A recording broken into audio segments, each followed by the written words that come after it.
मुख्य चुनाव आयुक्त को सपा विधायक ने लिखा पत्र। निकाय चुनाव में गड़बड़ियों को लेकर जताया संदेह। हाईकोर्ट के सिटिंग जज से जांच कराने की मांग। मेयर पद की उम्मीदवार उनकी पत्नी वंदना वाजपेयी थी चुनावी मैदान में।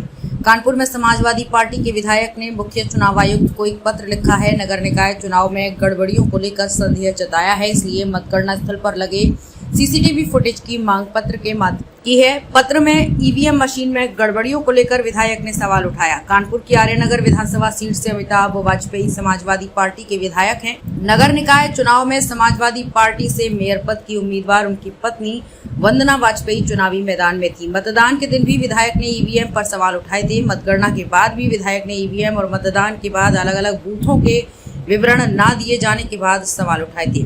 अब सपा विधायक में मुख्य चुनाव आयुक्त को पत्र लिखकर मतगणना स्थल की सीसीटीवी फुटेज की मांग की है। उन्होंने चुनाव में मतदाता पर्ची होने के बाद भी लोगों की लिस्ट से नाम गायब होने को लेकर भी पत्र में शिकायत की है।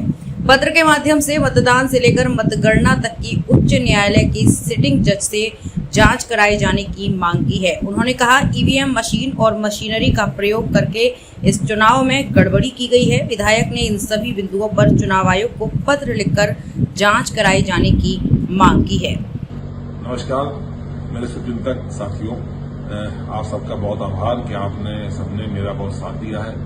आज मैं ये वीडियो बोल रहा हूँ तो ये वीडियो मैं अपने कुछ जज्बात आप लोगों के बीच में रखना चाहता हूँ। हालांकि जो मतगणना हुई 13 तारीख को, 14 तारीख को मैंने अपना एक वीडियो आप लोगों के सामने रखा जिसपे लगभग 3.25 लाख लोगों ने तो मेरी आईडी और पेज से उसको देखा है और अपने उसमें कमेंट भी दिए हैं। कुछ भारतीय जनता पार्टी के अंधभक्त हैं जो जबरदस्ती कमेंट करते हैं, जबकि मैंने शुरुआत में कहा मेरे शुभचिंतक साथियों, माने जो बात मैं कह रहा हूँ अपने शुभचिंतक साथियों से कह रहा हूँ, उनसे नहीं कह रहा हूँ, पर वो लोग आकर के खामखा हमारे उस पर कमेंट करते हैं। आप पूरे कमेंट पढ़ेंगे 3-4 प्रकार के कमेंट हैं, वो भी धार्मिक उन्माद से भरे हुए हैं। इसके अलावा मेरे संघर्ष पे, मेरे विकास पे, मेरे और स्थितियों में उनके पास कोई मेरे ऊपर कमेंट भी नहीं है, फिर भी वो अपनी आलोचना करते हैं। और ऐसे कमेंट करने वाले 80% से 90% लोगों की प्रोफाइल लॉक होती है, माने उनकी इतनी हिम्मत नहीं होती है कि वो खुली प्रोफाइल से आप पर कमेंट कर सकें। इसलिए मैं इस वीडियो को बोलने से पहले उनसे निवेदन करना चाहूंगा सभी अंधभक्तों से, कृपा करके मेरे इस वीडियो से दूर रहें, क्योंकि जो बातें मैं कहूंगा कुछ उनको अच्छी लगेंगी और कुछ उनको अच्छी नहीं लगेंगी। तो लगता है ये कहें कि हार गए तो खींच की वजह से कह रहे हैं, वो कहेंगे कि अंगूर खट्टे हैं इसलिए कह रहे हैं, या खिसियानी बिल्ली खम्बा नोचे सब इस्तेमाल करेंगे। तो मुझे उनकी किसी बात से कोई फर्क नहीं पड़ता। मुझे चिंता अपने मित्रों की, अपने शुभचिंतकों की, अपने समर्थकों की, अपने साथियों की है। आज कानपुर शहर में लाखों की संख्या में लोग हम पर भरोसा करते हैं, विश्वास करते हैं। इस प्रचंड आंधी में भी हमको लगातार विधायक बना रहे हैं और मेयर चुनाव में मेरी पत्नी को बड़ी संख्या में लोगों ने वोट दिया है। तो मेरा कर्तव्य है कि मेरे अपने मन की बातों को अपने लोगों के बीच में रखूं, क्योंकि सोशल मीडिया के अलावा कोई फोरम नहीं है जहां से मैं अपनी बात बड़ी संख्या में लोगों तक पहुंचा सकूं। इसलिए इस फोरम से ही पहुंचाने का प्रयास करता हूं। हालांकि मैं जो भी कुछ कहूंगा उससे चुनाव का परिणाम नहीं बदलेगा, मुझे उसके बदले जाने की आवश्यकता भी नहीं है।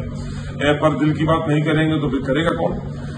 मैं ये कहना चाहता हूं कि ये चुनाव का जो परिणाम आया है वो जनता के वोटों से ज्यादा कहीं न कहीं मशीनरी के मैनेजमेंट की वजह से परिणाम आया है। मैं फिर कह दूं, ये बात विवादित लगेगी, कुछ लोग टिप्पणी करेंगे, पर मुझे कहना जरूरी कि चुनाव का परिणाम मशीन और मशीनरी के मैनेजमेंट से आया है। कुछ आला अधिकारी इसको जानते होंगे, भारतीय जनता पार्टी के लोग कुछ जानते होंगे, सब बेचारे मासूम कार्यकर्ता वो जानते भी नहीं होंगे। मैं सीधा आरोप लगाना चाहूं तो मैं ये कह सकता हूं कम से कम 400 से 500 मशीन, माने 1752 मशीनें प्रयोग करी जानी। 1752 बूथ थे, सब नहीं, बस 400 से 500 मशीन में यदि आप 200 वोट का फेरबदल कर देंगे तो 1 लाख वोट का फेरबदल हो जाता है।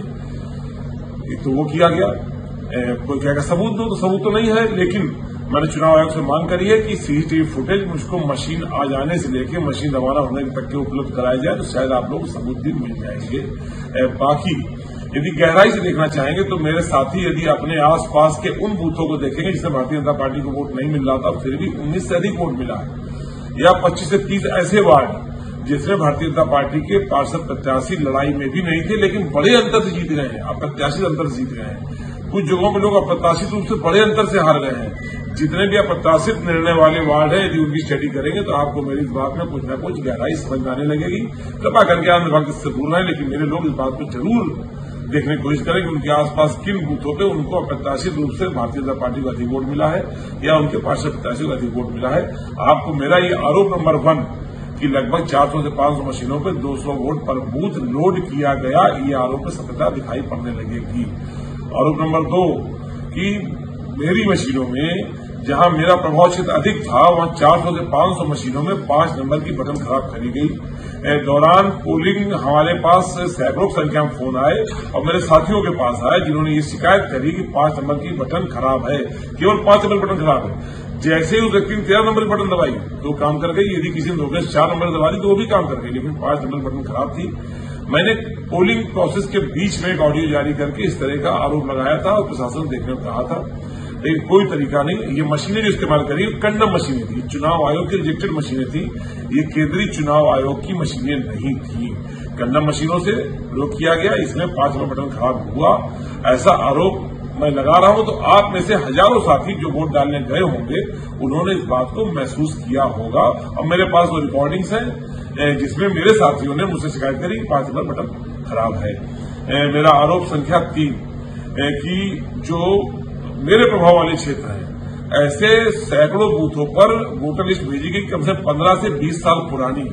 मैंने चुनाव अधिकारी से पीठासीन अधिकारियों को दी गई वोटर लिस्ट की कॉपी मांगी है, हालांकि मुझे पता है कि वो देंगे नहीं, पर अगर देंगे तो राज खुल जाएगा। नहीं तो जो लोग मेरे पार्षद में चुनाव लड़े हैं या मेरे मतदाता जो बूथ पे वोट डालने गए और उन्होंने देखा कि नौजवानों को वोट नहीं थे लेकिन मरे हुए लोगों को वोट थे, वो ताजी वोटर लिस्टें नहीं थी, छांट करके 400-500 बूथ पर पुरानी वोटर लिस्ट भेज करके कम से कम 50,000 वोट का नुकसान सीधा कराया गया है। इस प्रकार से 3 आरोपों से 2 लाख वोट का नुकसान कराया गया। चौथा, मेरी डमी प्रत्याशी उतारी गई सेम नाम वाली, उनको साधुवाद, उनको 26,000 वोट मिला।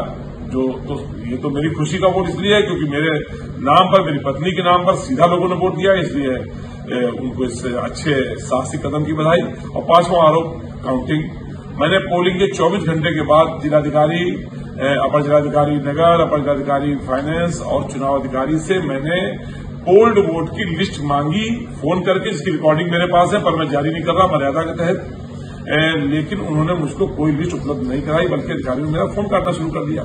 मुझे काउंटिंग प्रोसेस के बारे में कुछ भी नहीं बताया गया। मैं समझ रहा था सीधे ढंग से काउंटिंग होगी, 1 नंबर शुरू होगी, आगे से चलेगी, लेकिन नहीं, मतगणना कुछ और पैटर्न था जो इतना क्लिष्ट था, इसको समझना आसान नहीं, नामुमकिन था। और वो पैटर्न और वो पोल्ड वोट की लिस्ट भारतीय जनता पार्टी के पास तो थी, पर हमको उपलब्ध नहीं कराई गई। मैंने अखबारों में भी आया था, मैंने इस तरह की मांग करी थी, पर लोगों ने नहीं मांगी। काउंटिंग के बाद भी मैंने 2 दिन बाद भी अधिकारियों को फोन करके मैंने काउंटिंग चार्ट मांगा है, तो मुझको आज तक काउंटिंग चार्ट भी उपलब्ध नहीं कराया गया है। शंकाएं अनेक है, कोई कुछ बताता है तो कुछ बताता है, लेकिन मेरे पास जो सूत्र है उन्होंने मुझे बताया कि मशीनें टैंपर करी गई पोलिंग पार्टी रवाना होने से पहले और मशीनें टैंपर करी गई पोलिंग और काउंटिंग के बीच में। अब मैं क्या कर सकता हूं, इसलिए मैंने चुनाव आयोग से मांग करी है कि पूरे पोलिंग प्रोसेस, मशीनें आने से लेके मशीनें काउंटिंग होने के बाद तक के पूरे पोलिंग प्रोसेस जहां जहां सीसीटीवी फुटेज है वो सीसीटीवी फुटेज उपलब्ध कराते हुए और 450 उपलब्ध कराते हुए पूरी प्रक्रिया की न्यायिक आयोग गठित करके जांच करी जाए। हालांकि मुझे पता है कि इस तरह कोई जांच नहीं होगी और लोग कहेंगे कि मिथ्या आरोप लगा रहे हैं, ये हार का अपनी खींच बिटा रहे हैं। मैं हार के खींचने वाला व्यक्ति नहीं हूं, मुझे जीतना भी आता है, मैं 2 बार विधायक हूं। दूसरी बात, तो मुझे जीतना आता है, मुझे पता है कि जीतने पर कैसी सुगंध आती है और हारने पर कैसे आता है, लेकिन ये जो चुनाव था इसमें हारने की महक नहीं, जीतने की महक आ रही थी। मेरे हजारों साथी सुचिंतक जाने किन किन क्षेत्रों से मुझे फोन कर शुभकामनाएं बधाई दे रहे थे, अधिकारी बधाई दे रहे थे। मैं कह सकता हूं कि चुनाव ये जनता के वोटों से नहीं हारा गया है। ये वीडियो मैं इसलिए बोल रहा हूं ताकि जिन लोगों ने मुझे वोट दिया है या वोट देने का प्रयास करने पर वोट मशीनरी की कमी की वजह से नहीं दे पाए, उनका विश्वास मुझ पर बना रहे, वो ये जाने कि वो चुनाव हारे नहीं है, उनको हराया गया है। लेकिन आपका एक साथी, आपका एक भाई आपके हर संघर्ष में, सुख दुख में और यथासंभव विकास के कार्यों में आपके साथ खड़ा दिखाई पड़ेगा। राजनीतिक रूप से मन मलिन नहीं है, पूरा हौसला कायम है, पूरे संघर्ष का जज्बा कायम है। इसलिए मैं इस वीडियो को बोल करके आप लोगों को धन्यवाद देना चाहता हूं। ये 4 कमियां मैंने बताई हैं और 5वां मेरा डमी है। ये 5 बिंदुओं की ओर यदि जो लोगों ने वोट करने गए उन्होंने ध्यान दिया होगा, कोई माने न माने, और हजारों लोग जिन्होंने स्वयं भुगता है, स्वयं वोटर लिस्ट देखी है, स्वयं खराब मशीन देखी है, खराब बटन देखी है, वो तो जान जाएंगे और मान जाएंगे, और वो लोग जिनके क्षेत्रों में अप्रत्याशित परिणाम आए हैं वो भी इस बात को जान जाएंगे और मान जाएंगे। मैं जानता हूं बहस होगी, अंग भक्त उल्टा सीधा बोलेंगे, उल्टा सीधा लिखेंगे, उसकी परवाह न करते हुए अंग भक्तों से माफी मांगते हुए मैं अपने शुभचिंतकों को, साथियों को धन्यवाद, साधुवाद, आभार व्यक्त करता हूं। मेरी इन बातों पर चिंतन करें, मनन करें और आने वाले संघर्षों में हमारे साथ खड़े हो। मैं आपके साथ खड़ा दिखाई पड़ूंगा। बहुत बहुत धन्यवाद। जय हिंद।